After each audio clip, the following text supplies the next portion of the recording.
All right, everybody. So today we're talking real estate. And to jump right in, I'll start at the beginning with myself, how I got into real estate, and that'll be the basis for the conversation that we're having today. Again, if you don't know, my name is Brandon Rice. I'm the host of Mr. Rice Speaks. I am an entrepreneur and investor based out of Pittsburgh, Pennsylvania, and I travel all across the country, doing business meetings, going to conferences, having a good time too, traveling just for fun as well. Because being an entrepreneur provides a lot of freedom, and it can provide you a lot of capital and resources to be able to get out and do some things that you might not be able to do when working another job. So this channel is all about me sharing information, sharing my journey, and being able to collaborate with other people to help them reach their goals or talk about their journeys so they can help other people reach their goals. Today, like I said, we'll be talking real estate, and to start out, what helped me get started in real estate was owning my business. Here I'm in the office for All Care Registry. It's my healthcare business. We provide social services to senior citizens and disabled people here in the state of Pennsylvania that are on Medicaid. So I have a contract with the state of Pennsylvania. Been doing this since 2015. Been making money since about 2016. And in 2017, I decided, once my business had grew to a certain point and I knew that my revenues and my monthly income would exceed a certain point, I decided that I was going to jump in full feet and go to a property auction. Here in Pittsburgh, we have them every month. At the beginning of the month, we do property auctions. And so I went to my first auction. In my very first auction, I just had it in my mind that I wasn't going to purchase anything. I really just wanted to sit there and learn a lot. While I was there, I actually got excited and decided that I wanted to try to bid on something. I did do some bidding, but I learned a lot. And the people, the lawyers, the plaintiff, if you will, and those sheriff sales have a lot of leverage, and I wasn't able to buy anything. But I learned a lot, saw how the process worked, and when I came back for my second auction a month later, I was able to buy a property, and it was pretty cool. I'll tell you a little bit about that first deal, how it rolled over into my second deal before I go into some of the different strategies you can use to find or obtain your first deal in property. So like I said, I bought my first property at the sheriff's sale here in Allegheny County. It is a county sale. So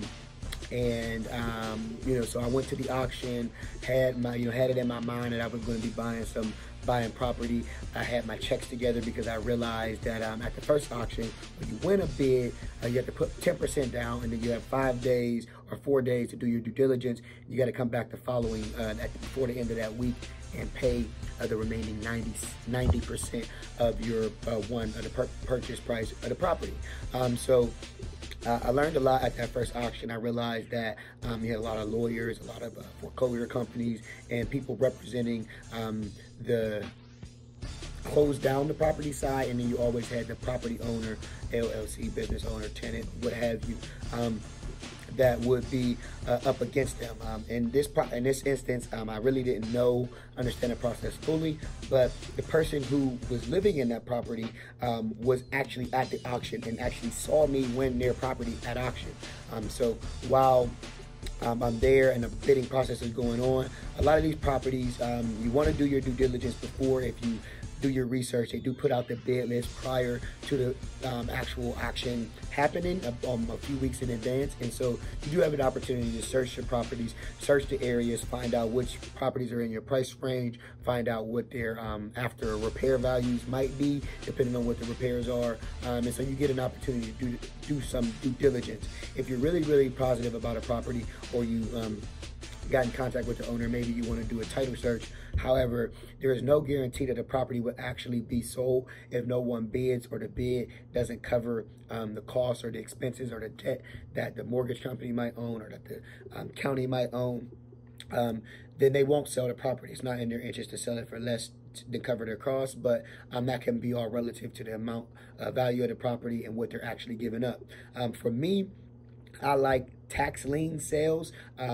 Oftentimes these properties have already had the title clear, and they can be sold for a minimum bid of $5,500, sometimes $6,500, just depending. So those are essentially some of the cheapest properties that you can get at the auction. they need work, but if you're just getting in and you have minimal means and minimal experience, it could be it could be a good opportunity for you to get into a property at a very, very low price point. One of the good things about buying properties at the auction and buying them for a good price is that if you are if you buy low, if you buy under market value, you have the opportunity to right off the bat wholesale the property to another investor. So there are going to be other investors there at the auction. There may be other investors bidding on a property that you're interested in, but you always have the option to find another interested buyer who's going to come in, and maybe even what I was able to do on my first property, before I even recorded the deed, I worked out an agreement with the son of the tenant that was living there. They didn't own the property. They had lived there for over 30 years, had really raised their family in this home, and I really didn't want to be the one to kick them out. And there was a lot of work that would needed to be done to the property, and I really didn't have the money or the experience at the time for such a big project anyway. So I was able to work out a deal where I bought my first property for $12,000. I did actually have to purchase the property, go back on that Friday and finish paying it 90% after putting my 10% down. But before I actually recorded the deed in my name, had to incur taxes and all of this other liability, I was able to work out a deal. I bought the property for $12,000, and the son, 6 or 7 days later, 8 or 9 days later, after I bought the property, brought me $13,500. So I made $1,500 on my first real estate deal, and all I had to do was find the property and pay for it, and made $1,500 just for holding the paper. This is an example of a wholesale deal. Typically, an investor would get in touch with a wholesaler. The wholesaler would get in touch with a home seller or a home owner. That homeowner, maybe they have a vacant property or a rental property that they want to get out of. Maybe it's a property that they have inherited and they don't want to fix it up. They don't want to be a landlord. And so they come to an agreement to sell the property. In this case, we'll just use the property that I had. I had bought the property for $12,000, so that was my expense. I needed at least $12,000 with the agreement, but anything over $12,000, I was buying it from the county of Allegheny, essentially. Anything over $12,000 was my money to keep. So in this example, if I didn't have the $12,000 but and this is how wholesales usually work, and we call this an assignment of contract. But let's say it wasn't the county and it was a seller, or the landlord say, hey, I'm looking to get $12,000 for this property. Originally, and I found this out after speaking to the tenant, the landlord wanted $8,000, and the family couldn't come up with the $8,000. If they would have saved themselves a lot of money. But if at the time, if they would have came with $8,000, they would have been able to buy the property. Let's say they didn't have the $8,000, but I did. They could come to me and say, hey, Brandon, we have a guy who's selling a property for $8,000. We think the property's worth $20,000 or $30,000 or some number above. It would have been up to me to come up with that money. I come with the $12,000.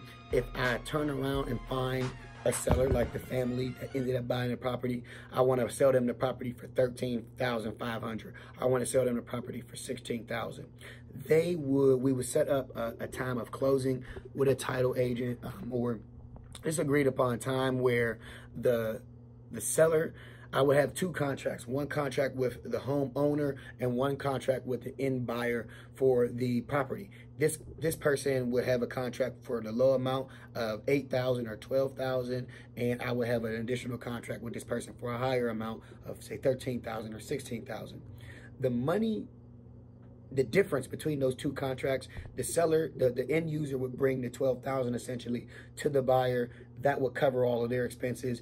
The money left over in between the two agreements is all mine to keep. So sometimes you can see somebody make, $15,000, $10,000, but more frequently, $1,000 to $5,000 on some lower end properties. But basically, if you have a deal, if you can find a deal that's worth money and you can find somebody to buy the property at a higher price than their seller is agreeing to sell, then you make money. That's called wholesaling in real estate. A lot of times people do assignment of contracts where you essentially don't buy the house, but you get the rights to the paper, get the rights to buy the house, and you find somebody who's interested in buying the house. And what oftentimes that happens is a double close where you have a closing with the seller and you have a closing with the buyer, and you're in the middle and you make money as long as this person gets what they want and this person honors the contract to buy the property at your agreed upon price. So that's an easy way to make money, and that's one of the most common ways to make money in real estate without having any money, because in this situation you don't need to have money for repairs or taxes or to purchase the property. You just need to have the ability to find a good property at a good price and find a buyer who's interested in buying the property and that can close on the deal at the agreed upon price. And everything that you negotiate over the seller's asking price is your money to keep. So that's the wholesale method. You could probably find a lot of different videos online to go into more detail about it, but that's my information. That's what I got. The next two strategies are involved with actually buying the property and renovating the property. What you do after you renovate it will largely decide on your strategy and your goals, or just the numbers of the property. Sometimes you want to keep or you want to purchase a property where you have the option to sell it for a high price, or if you can't sell it or if that sale doesn't fall through, you still have the ability to be able to rent it at a reasonable or at a premium, so that you can cover all of your expenses and still make money, or attract a seller with the income that is generated from the property. So we'll dig a little bit more deeper into this strategy. So in real estate, when you buy a property, fix it up, and you want to keep it as a rental property to generate income for you month after month, and this is the strategy that I prefer, especially for the properties that I bought and at the price point that I brought. There's a few things that you want to consider. Is the property already being rented? If the property already has somebody living in it and that's already paying rent, that's a really, really good thing, because it adds value to the property above what the assessment or what the appraiser might say. That income increases the value of the property, and it adds more value, especially to an investor who's looking for some portfolio income. So you find a property much like the house that I brought, that I talked about in the wholesale example. I bought the property, or the end investor bought the property for $13,500.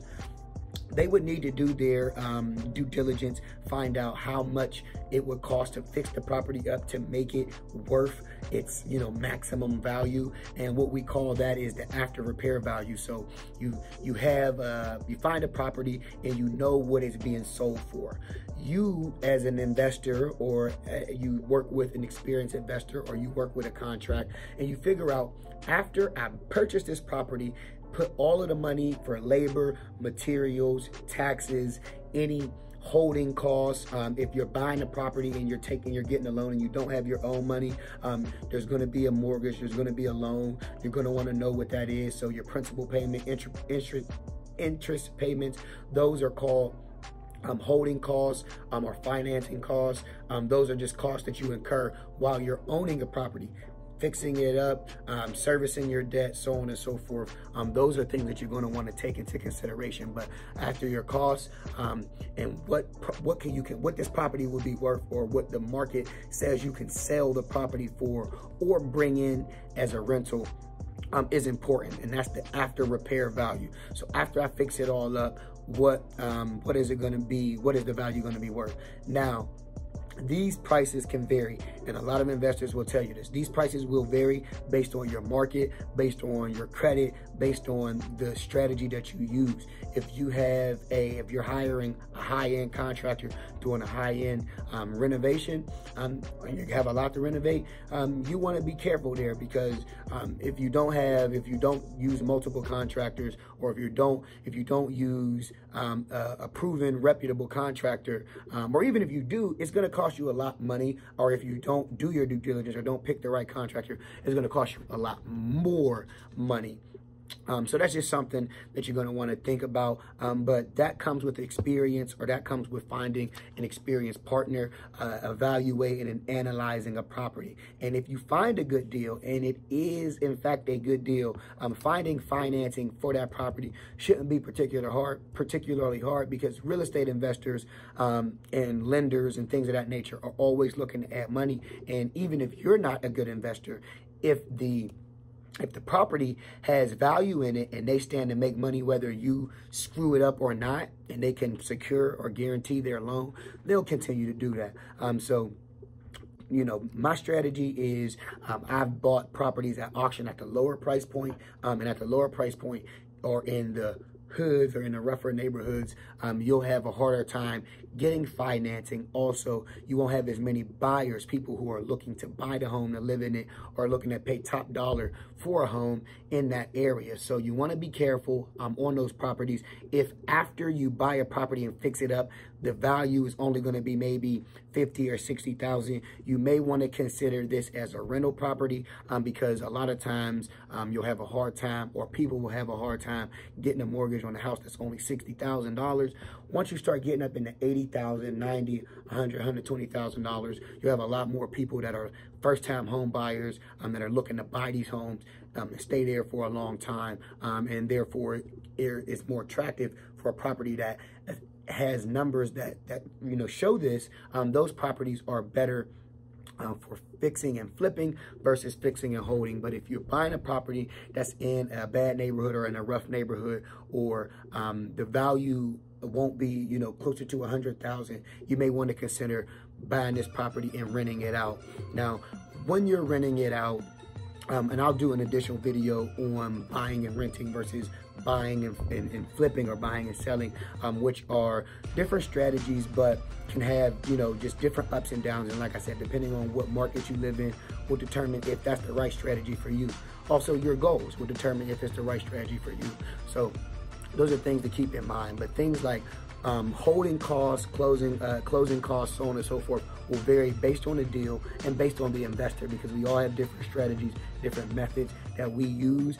Different closing agents and title agents charge different fees, and there's just different costs associated, even on average, in different markets. So that's something that you are going to want to be mindful of when investing, when evaluating a real estate deal.